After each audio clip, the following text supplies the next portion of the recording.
Hola chicos, ¿qué tal? Bueno, pues estamos con el tema de emociones, continuamos con el tema de emociones y pues ahora nos toca revisar este documento, que es un libro completísimo sobre el tema de emociones, que tiene una visión humanista, entonces, bueno, nos sirve bastante para el propósito de la materia de psicología social. Este texto, igual que el anterior sobre emociones, hace nuevamente una revisión sobre conceptos muy precisos que son necesarios para abordar el tema de las emociones. Entonces vuelve a revisar el concepto de sensación frente a emoción y frente a sentimiento. Y una gran parte de este texto se la pasa definiendo estos tres conceptos y nos ayuda a diferenciarlo. Como ya les comentaba en la clase, es muy importante que tengamos este vocabulario muy puntual, porque a veces cuando decimos eh, mi emoción de, o estoy sintiendo, o cuando experimenté esa sensación, a veces utilizamos los tres términos de manera indistinta.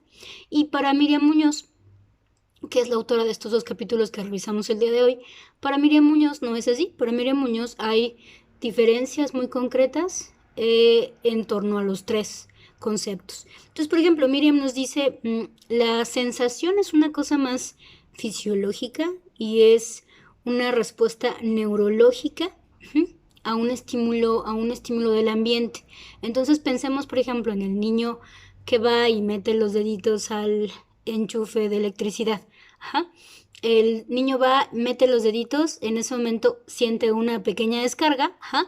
Entonces, para Miriam Muñoz, eso es la sensación, la dimensión fisiológica en torno a la emoción. Entonces lo que Miriam nos dice es, en cuestión de segundos, esta sensación fisiológica, o sea, estos pequeños toques que el niño sintió, por ejemplo, se mandan al cerebro y el cerebro los codifica en una emoción, una respuesta emocional, que puede ser, por ejemplo, enojo, puede ser miedo o puede ser tristeza, porque el niño sintió feo, ¿no? Sintió algo desagradable al momento de recibir estas pequeñas descarguitas eléctricas.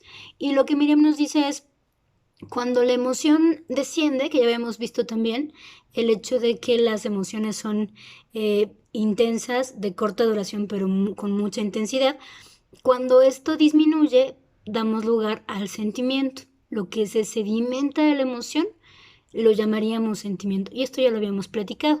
Entonces, a mí me gusta mucho más este documento para diferenciar estas dimensiones que componen el concepto de la emoción. Y otra cosa que me gusta mucho de este documento es que nos dice, bueno, nadie se pone de acuerdo otra vez con la definición de cuáles son las emociones básicas y cuáles son las emociones secundarias, por llamarlo de alguna manera. Este texto ya nos propone la existencia de la MATEA, que ya la hemos platicado, que es este acrónimo en donde podemos rastrear un paquete básico de emociones. Y esta propuesta la hace Miriam Muñoz después de haber hecho una revisión bastante cuidadosa y bastante exhaustiva de las diferentes teorías a partir de las cuales se han abordado las emociones. Y también me parece muy interesante este cuadro evolutivo de las teorías sobre las emociones, porque ahí nos damos cuenta como en ciertos momentos de la teoría sobre emociones podemos hablar de las emociones con un rasgo evolutivo, es decir, que van cambiando conforme también evolucionamos filogenéticamente. Por otro lado, también podemos hablar de las emociones como una respuesta psicofisiológica, como habíamos mencionado. Eh, y hay otro conjunto de teorías que nos hablan de la construcción social de las emociones, ¿no? Entonces, nuevamente, me parece que el texto viene, refuerza lo que estuvimos platicando con el documento anterior, pero el lenguaje me parece mucho más claro, me parece además muy interesante la manera en cómo lo plantea Miriam y sobre todo me parece muy asequible. Estos cuadros que Miriam nos proporciona en donde nos dice, a ver, para tal autor estas son las emociones básicas, para tal autor estas son las emociones básicas y los cuadros donde Miriam también termina diciendo, a ver, es que la emoción primaria le podemos llamar alegría, pero dentro de la alegría podemos tener los polos, ¿no? La euforia, por ejemplo, o el agrado, simplemente, ¿no? Como una cosa que, me gusta, ¿no? El gusto como parte, como el extremo opuesto a la euforia, ¿no? Entonces, esta parte también me gusta porque nos deja ver estos polos de los que ya habíamos hablado en la clase anterior.